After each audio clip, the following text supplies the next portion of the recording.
rin na patay na oras. Ganitong oras mga sisi, patay na oras talaga dito sa aming tindahan. So, samantalahin na natin pagkakataon na makapag-repack ng paninda. Yes, meron ako ditong 1 kilo na tuyo. Dito siya, oh. And 205 kilo yung bili ko. I-repack natin to kasi nga pag umaga may naghahanap ng tuyo. Masarap ang tuyo kapag umaga. Partner na itlog at saka kape. Kaya mag-repack na tayo mga sisi ko.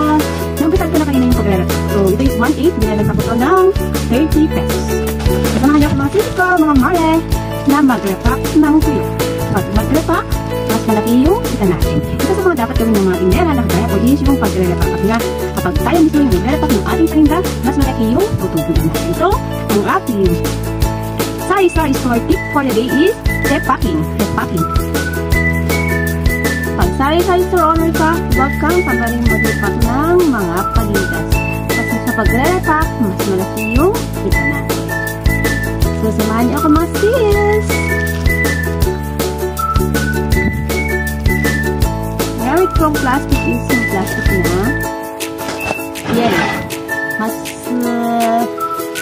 matibay at hindi na siya madaling mabutas.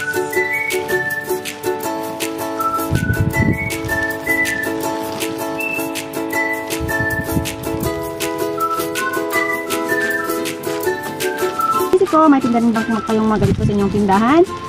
Ano yung discard nyo na sa pagre-repack?